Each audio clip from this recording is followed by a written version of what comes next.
Pull out a Libyan 10-dinar note. See that elderly man's face staring back at you? That's Omar Mukhtar, a Quran teacher who became one of Italy's most persistent problems in North Africa. For nearly 20 years, this elderly scholar proved that local knowledge and determination could frustrate a modern European military. But here's what they don't teach you in history class. Omar Mukhtar wasn't just fighting for Libya. He was defending something much bigger, the right of Arab peoples to remain free on their own land. His story isn't just Libyan history, it's a blueprint for resistance that inspired liberation movements across the global south for decades. Omar Mukhtar was born in 1858 near Tobruk to the Manifa tribe. Orphaned young, raised in poverty, educated at the Cyrenaica University in Jajbub, the Oxford of the Islamic world. For decades, he lived quietly as a Quran teacher and imam, settling tribal disputes and studying religious texts. The Italians would later describe him as very religious and poor, as if somehow that explained everything. But when Italy invaded Libya in 1911, claiming control of Ottoman territories that had been Arab and Berber homelands for over a millennium, something in Omar Mukhtar changed. The man who had spent his life teaching peace would spend the next 2 decades proving that some people cannot be conquered. What the Italians never understood was that they weren't just fighting a tribal rebellion, they were fighting a teacher who had intimate knowledge of the terrain. Every mountain pass, water source, and hidden path across Cyrenaica that he would use to devastating effect. Omar Mukhtar was about to turn the Sahara into Italy's graveyard. In 1911, the Italian military command had just crushed Ethiopian resistance, carving up Somalia, and were riding high on European imperial confidence. Nay, Libya was supposed to be an easy conquest, a few Bedouin tribes with outdated weapons against the modern Italian army. Instead, they got Omar Mukhtar. While Italian generals planned conventional battles with artillery and formations, Mukhtar gave them something they had never encountered: desert guerrilla warfare perfected by a man who knew every grain of sand. His tactics were devastatingly simple: appear, strike, vanish. Italian supply convoys would disappear into the desert, outposts would be overrun at dawn, communication lines would be cut systematically. The Regio Esercito, Italy's royal army, found themselves astonished and embarrassed by tactics they couldn't counter. Every time they thought they had cornered Mukhtar's forces, they would fade back into terrain the Italians couldn't navigate.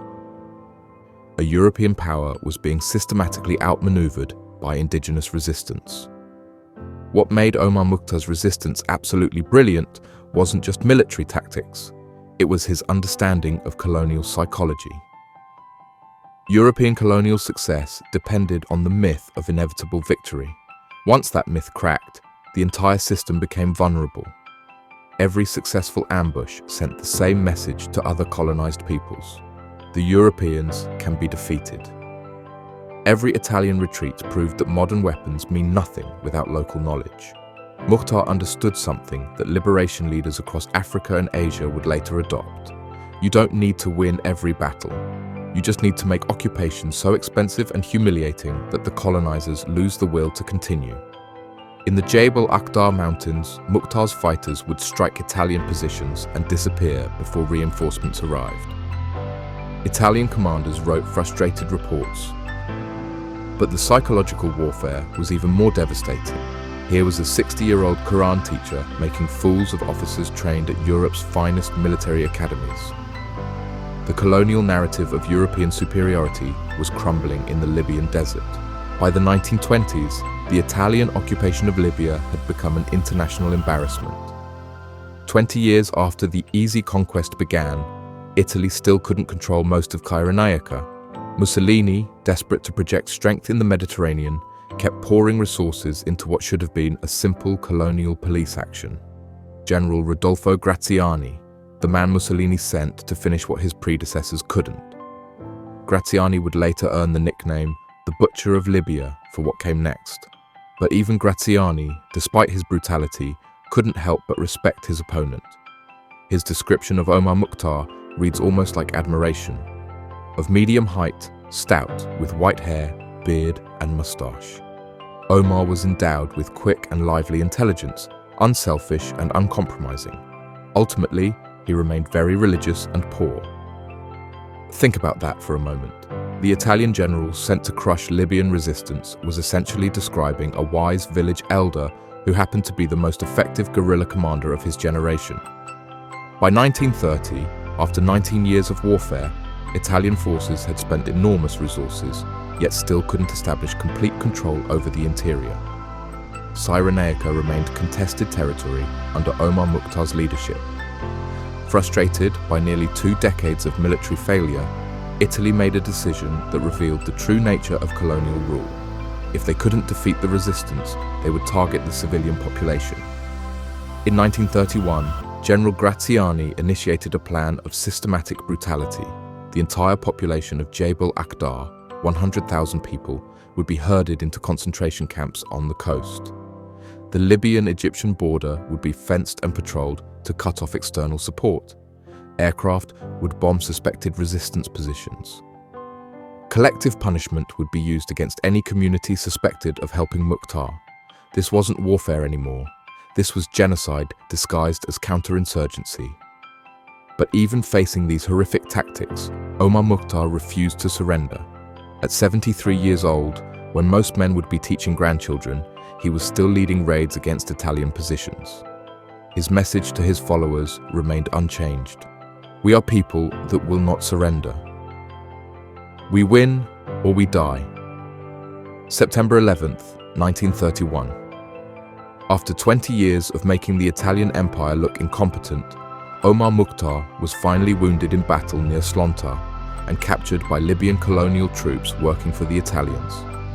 The man who had eluded capture for 2 decades, who had turned guerrilla warfare into an art form, was finally in Italian hands at the age of 73. Graziani and the Italian command faced a choice: execute Libya's greatest hero and risk making him a martyr, or negotiate and admit they couldn't defeat him militarily. They chose execution. On September 16th, 1931, Omar Mukhtar was hanged before his followers in Solos concentration camp. The Italians hoped that Libyan resistance would die with him. They were spectacularly wrong. Here's what the Italians never understood about Omar Mukhtar. You cannot hang an idea. His execution didn't end Libyan resistance. It transformed him from a local leader into a symbol of anti-colonial struggle across the Arab and Islamic worlds. Streets from Kuwait City to Gaza carry his name today. His face appears on currency. Mosques and schools across the Middle East honor his memory. During the 2011 Libyan uprising against Gaddafi, rebel forces named their brigades after Omar Mukhtar. His photograph appeared on revolutionary flags and posters. Even Gaddafi understood Mukhtar's symbolic power. In 2009, he wore a photograph of Mukhtar in Italian captivity on his chest during a state visit to Rome, a not-so-subtle reminder of what happens when foreign powers try to control Libya. But the legacy extends far beyond Libya. Liberation movements from Algeria to Vietnam studied Mukhtar's tactics. His strategy of making occupation economically and politically unsustainable became a template for anti-colonial resistance worldwide. Today, Omar Mukhtar's story resonates because it challenges fundamental assumptions about power and resistance. He proved that formal military training means nothing without local knowledge and popular support. He demonstrated that age is no barrier to effective leadership. Some of his most brilliant campaigns came after he turned 70. Most importantly, he showed that resistance isn't just about military victory. It's about maintaining dignity and identity in the face of overwhelming force. When European colonizers looked at the Middle East and North Africa, they saw backward peoples who needed Western civilization. Omar Mukhtar proved that indigenous knowledge and traditional values could outmatch modern military technology.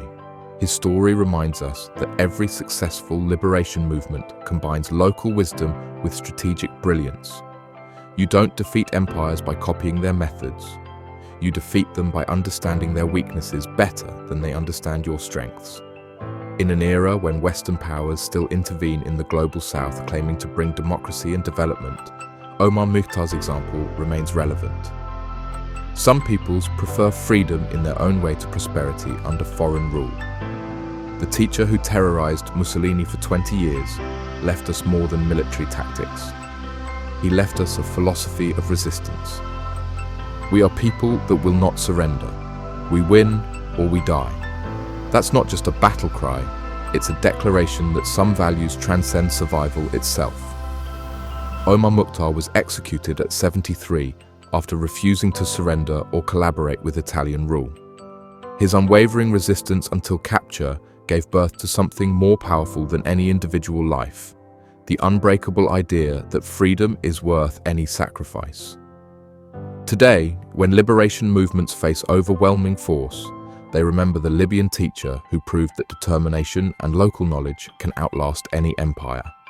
The Lion of the Desert died in 1931, but his roar still echoes across every land where people refuse to surrender their dignity to foreign power. That Libyan 10 dinar note with Omar Mukhtar's face. It's not just currency, it's a reminder that resistance heroes come in unexpected forms. If this story of a teacher who became a legend inspired you, subscribe and let me know. What other resistance leaders should we explore? Thanks for watching, and remember, sometimes the most dangerous weapon against tyranny is knowledge in the hands of someone who refuses to surrender.